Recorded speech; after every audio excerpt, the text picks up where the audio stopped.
dropping juice.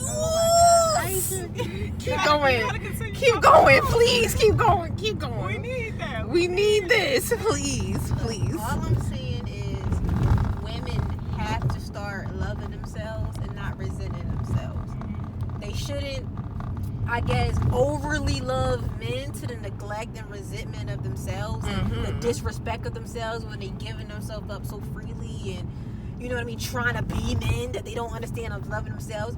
But they also shouldn't hate and abandon men to the point where you don't want to reproduce and you have a responsibility to them either. It's like there's a clear balance between the power of being a woman and what it means and how it's implemented in the world and how that perfectly balance itself out with masculinity. And people need to understand that, because otherwise you're going to be trying to measure yourself up to a man or something that's outside of yourself, and it's only going to display itself in resentment. And you're never going to get to true happiness and love for yourself. And that's how you see all these pathologies and mental illnesses, because you're denying yourself. You're not loving yourself. And that's important. Like, you have to know how to love yourself. And it just doesn't happen, like, out of the thin air, like, oh, you wake up loving yourself. People have to be taught how to be men and taught how to be women. That's why people go to rites of passages. That's why you have a community. Nothing is just all of a sudden, boom. And then, since our community is so all over the place, and nobody is being taught how to be a woman or how to be a man and the value in both, now you seem like I'm gonna just pick what I value. Yeah, I'm gonna pick what I want to be. Right. And so it's like, I see a man, you know what I mean? He seems like he's powerful. He seems like he's this, he's doing this. I feel like he's I'm gonna be a man now. It's like, no. I'm throwing the baby out with the bathwater. And you know what I mean? There's no way you can even do that as a woman. How you gonna be a man? Or and then you become this woman that completely devalues herself for the sake of adding up to trying to be a man, over sexualizing herself, extremely vulgar. You know what I mean? Bringing the morale of your community down when you're supposed to be the standard of class, beauty, and etiquette, excellence. You know what I mean? Nobody, man or woman, should measure themselves up by the negativity of the opposite sex. You know what I mean? Like, that's a pathology in and of itself. Like, black people shouldn't measure themselves up to the sickness of white people. Oh, white people do it, so I'ma just, you know? Like, no. You hold your people accountable regardless, because wrong is wrong, you know? But, you know, when people aren't, like, what was the big four? Character, intelligence, beauty, and personality. When people aren't focusing on intelligence, they regurgitate and do whatever they see and hear people say that also aren't reading or studying anything else. So, yeah. Look into your history and model yourselves after people who actually did things for their people that love being themselves. Not just a woman, but a black woman. You know?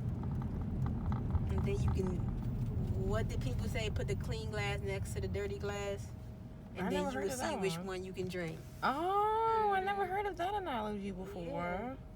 You don't have to know what to do. All you gotta do is put the clean glass next to the dirty glass, and then people will decipher for themselves. So when you clean yourself up, people should emulate and follow and respect you based on how much you cleaned yourself up, you know? And then they can be able to discern, this is a woman, this is a role model, you know what I mean? Yeah. Because there's so many people that people can't look up to that it's like, look, I don't respect my mom, grandma, aunt, you know what I mean? I got these celebrities and role models who I don't really respect, but I look up to because they're making money, so it's just like,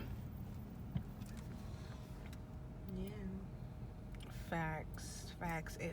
I actually want to rewind the conversation about, because you weren't being recorded at that time, about how you were talking about how a lot of black men in our community are dependent upon women because they were raised by a single black woman. Can you elaborate on that? And how do you feel about that and everything? I think it's because it takes a man to raise a man. And sometimes women in our nature, we want to love and protect, and we do it to their detriment. It's like we become this overbearing, overprotective mother, and that damages men. It's like we coddle them or we baby them or we don't allow them to fully develop and grow as men.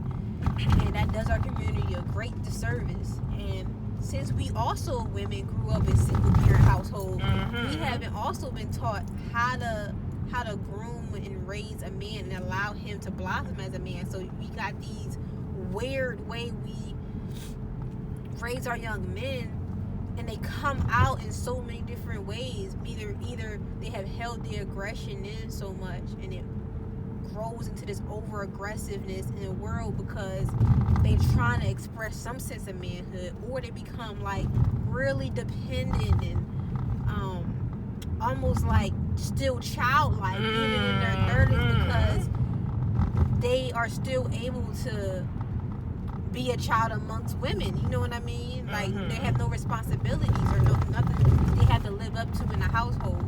So I don't know. Rites of passage is so important. Oh my God. And women, as a mother, women really, really drilling it in that my son is not just going to play around and have fun with women. You know what I mean? Have all these girls running around inside the house and not telling them the importance of relationships and responsibilities and stuff like that.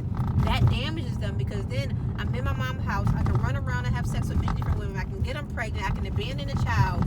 You know what I mean? And still have a place to stay. It's like it's teaching them a warped type of way to hold themselves in the world. And they're not going to build up the confidence and the strength to be able to go in the world and be independent. It's like they're going to be hurt, and their ego going to be hurt by all these no's that may get slammed in them. But that's just the way things work, and or that every door is not going to be open. If you don't know how to deal with that, if everything in your life has been handed to you, or you never suffer any real consequences for your irresponsibility, then you're not going to know how to handle the world, you know?